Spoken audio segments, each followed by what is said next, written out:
On vous rappelle, un jour de rugby tourné vers le 15 de France et demain, le départ de 30 joueurs pour la préparation de France-Fidji. Alors, sauf retournement de situation, lui devrait faire partie des 23 face aux Fidji samedi prochain. C'est Winnie Atonio, le pilier néo-zélandais du club de La Rochelle qui recevait Montpellier. Aujourd'hui, c'est vrai qu'il devrait honorer sa première sélection samedi prochain avec le 15 de France. Mais d'abord, hasard du calendrier ou ironie du sort, Philippe Groussard, il devait se jauger face à celui qui est considéré comme le taulier à ce poste dans le 15 de France. Oui, vous voulez parler de Nicolas Mas, bien sûr, qui est un petit peu la référence à ce poste de pilier droit en équipe de France. Et bien, Nicolas Mas était titulaire pour ce match à La Rochelle avec cette équipe de Montpellier. En revanche, pour Winnie Atonio, fallait-il encore disputer cette rencontre et ne pas se faire une entorse de la cheville en arrivant au stade. C'était -1.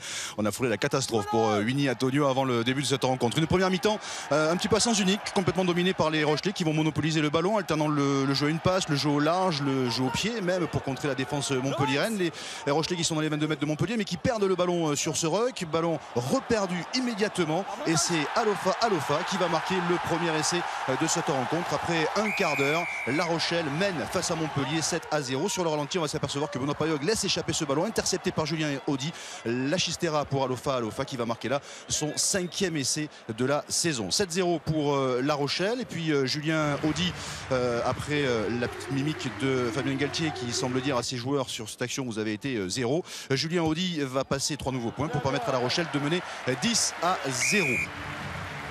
La réponse des Montpelliérains avec le pied de Benoît Payog, 10-3, 7 points de retard pour les Montpelliérains dans cette première période où la seule satisfaction de Montpellier ça aurait été la conquête en mêlée et en touche. On est en fin de première période et il y a un gros plaquage de Winnie Atonio.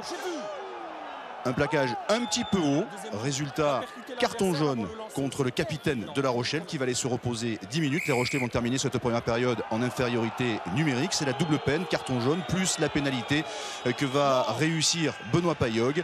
Et du coup, La Rochelle mène 10-6, 4 points de retard seulement pour les Montpelliérains à l'issue des 40 premières minutes. Les Montpelliérains qui s'en sortent plutôt bien sur l'ensemble de ce premier acte. Début de seconde période avec des Rochelais qui ont le ballon dans leur propre camp. Le dégagement de Grande qui est contré, vent de panique dans la défense rochelaise, ballon récupéré par Mouri Valou. L'action qui continue, intervention de monsieur Atala qui a vu quelque chose sur cette action. Patrice Colazo aussi visiblement, il l'a compris. En fait sur le ralenti, regardez Timani, le grand chevelu montpelliérain qui est un petit peu sévèrement déblayé par John Ekovou qui va aller se reposer lui aussi 10 minutes. Nouveau carton jaune, La Rochelle se retrouve donc à 13 contre 15 Montpelliérains. La pénalité réussie par Benoît Payog.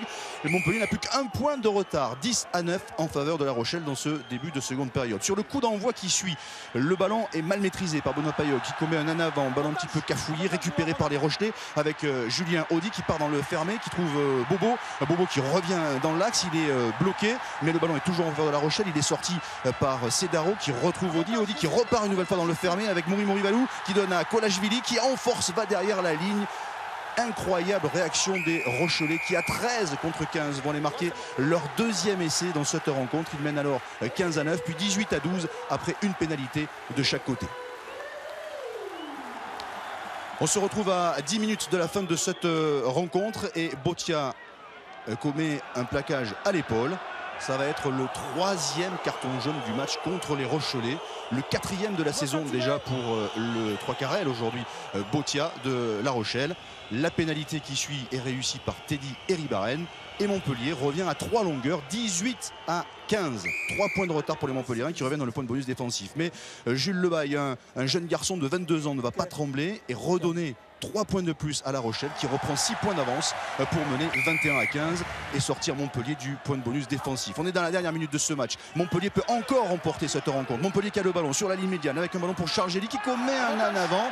Ballon récupéré par les Rochelais. Le public de Flandre qui pousse son équipe dans ces dernières minutes pour cette dernière mêlée du match. Introduction pour Julien Audy. L'effort de la mêlée montpelliéraine. La Rochelle qui tente de résister. Le ballon qui finit par sortir côté Rochelais sur la sirène. Et Julien Audy qui envoie ce ballon hors des limites du terrain. La victoire pour les Rochelais face à Montpellier 21-15. C'était un match capital. Patrice Colazo le sait, à la fin de la rencontre, il était au bord des larmes. Victoire capitale face à un cadre du championnat pour La Rochelle qui s'impose au final 21-15.